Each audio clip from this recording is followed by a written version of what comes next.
Hi, everyone. I wanted to talk to you guys a little bit today about just everything that's been going on, and particularly in relationship to the anti-racism movement that is really rising up in these last few weeks. And I don't know, I have so much that is on my heart. I haven't said a lot yet because I've been listening, I've been considering, and I don't know, there's so much to say, but so much I still don't understand. But I was really encouraged recently by someone who recommended that you don't wait until you have all the answers to start talking about it. And so I wanted to just kind of share some thoughts openly with all of you. And I want to start by saying, first of all, I am so thankful for every single member of our Teach for the Heart community. And first of all, to those of you that are minorities that are part of our group, we are so glad to have you. We are thankful for your voice, and we pray that this will continue. I hope that it has been, and if not, I hope even more in the future that it will be a place where you feel welcomed and comfortable and are able to contribute, because we greatly appreciate you. And I just want you to know that. This video, though, is more going to be for particularly, obviously, I'm white. And what I wanted to record this video for is other white teachers who in particular might feel confused by this whole thing and might be wondering, what is this? Why is this such a big thing? You know, you might just be confused. And I will admit, I've been confused a lot over the past few years, and I have so much more to learn, and I'm going to apologize up front. I am sure I'm going to say something wrong in this video, and I apologize for that up front.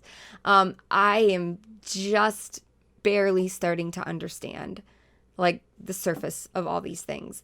And so, but like I said, I didn't want to wait. If I wait until I understand it fully, I've waited long enough. I've been trying to understand these things for a few years now, and I think I've waited long enough to start talking about it, because I really do think part of the answer is talking about it. At least that's the start of the answer. So here goes. This video is for those of you that are confused. So here's just a few things that I've been learning. Number one, there is a problem. And I think that's actually, that's where we have to start, is by realizing that there is a problem. And I think that a lot of us either, we honestly didn't realize there was a problem, or we didn't want to realize that there was a problem.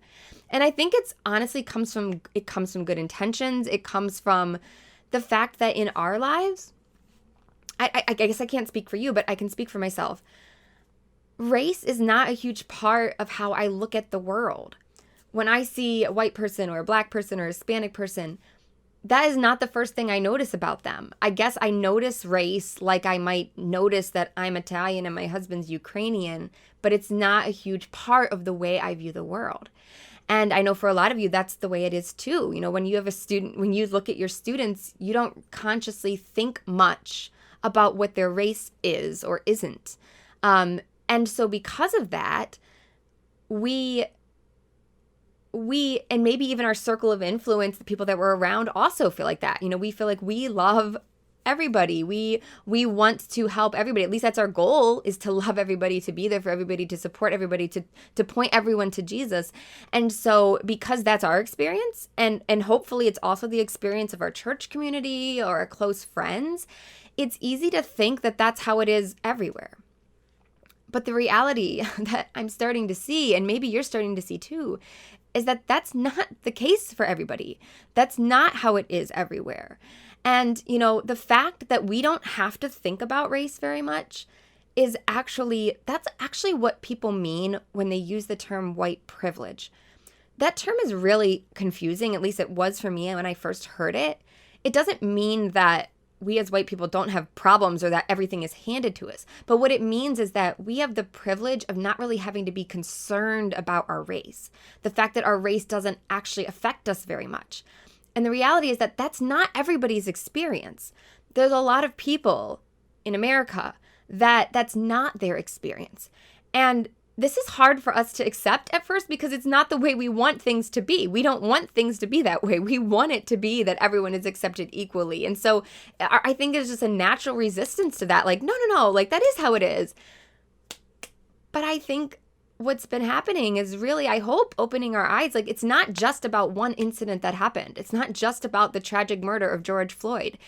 That was one, if that was an isolated incident, this movement would not be happening. That is just one poignant example of what has been going on without us realizing it. And I feel, when I think about it, I want to cry because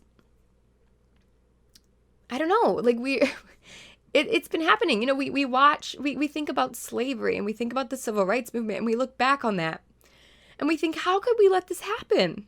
You know, we weren't there, but like how could we treat each other that way?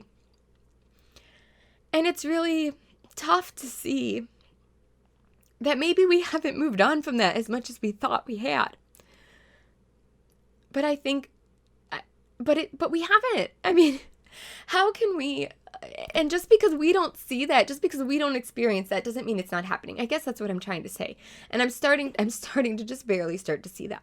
And so I think that if you've been, and I've been, like I said, if you're feeling that natural resistance, like, man, I don't want to believe this. I don't want to think this way about my country, about my fellow citizens. Like, then I just want to encourage you to try to put aside defensiveness and just start listening.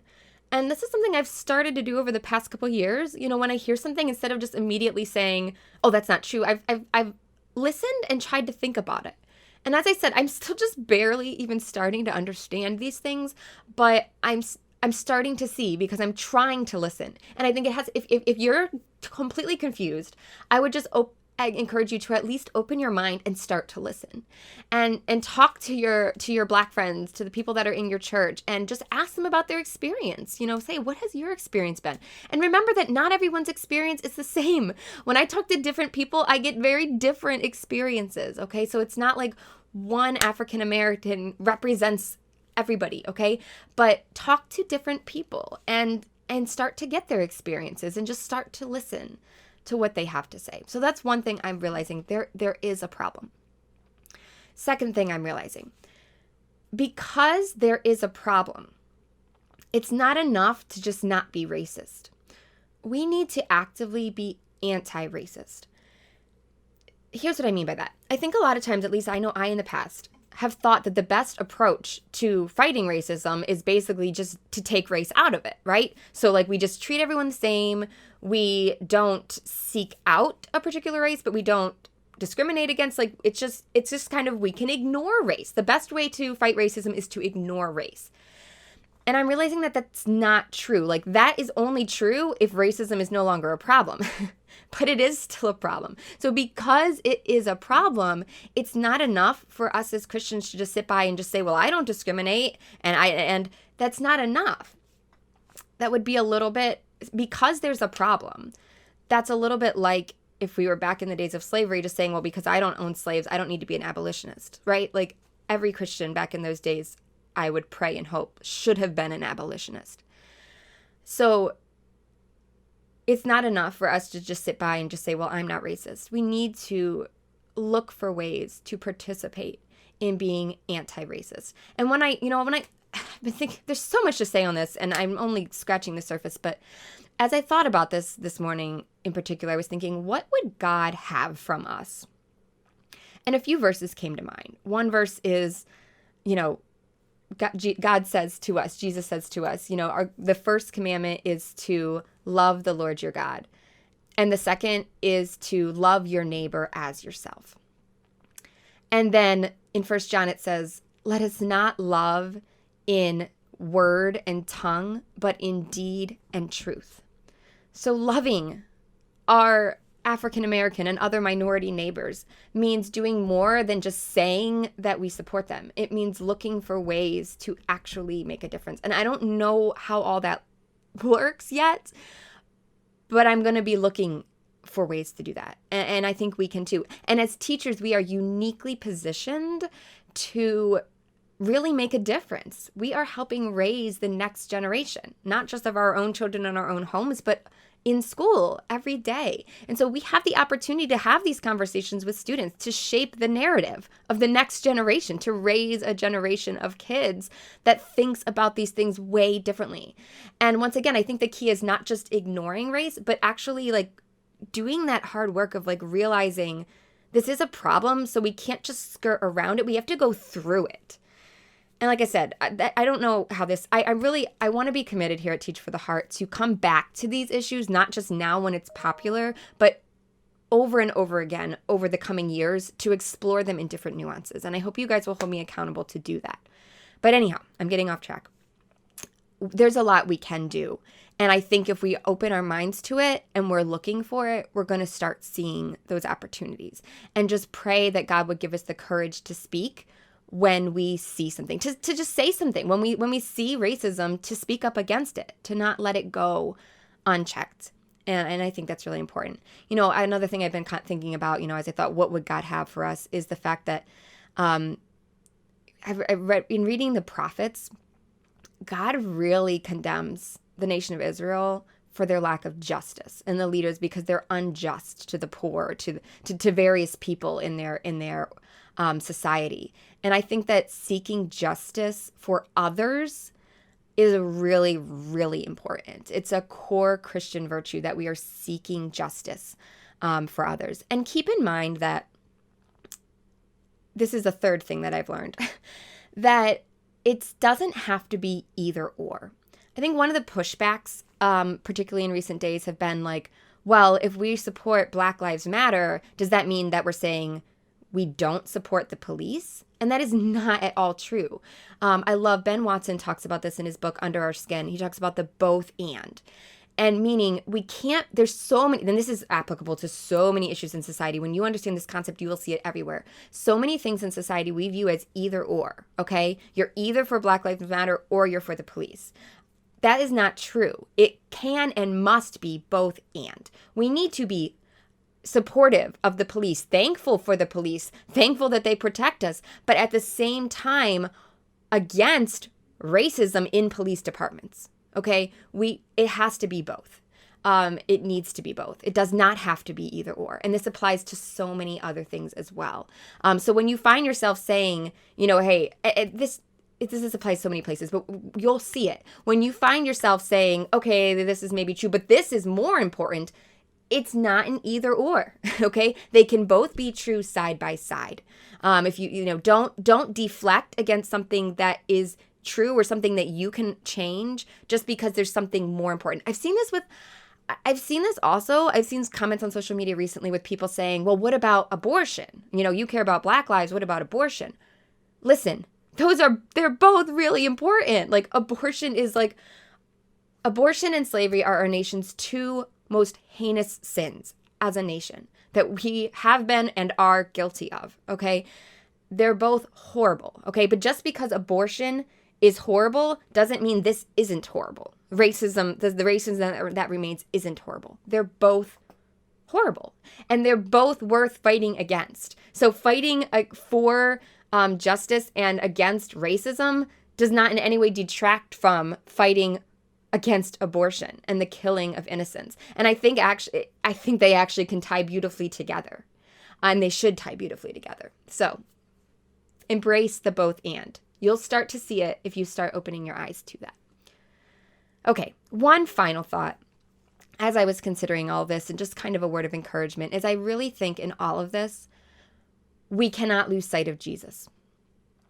And what I mean by that, this is another both and. We can't forget that Jesus is the ultimate answer. Jesus in the Bible, I just shared with you verses about how God calls us to seek justice.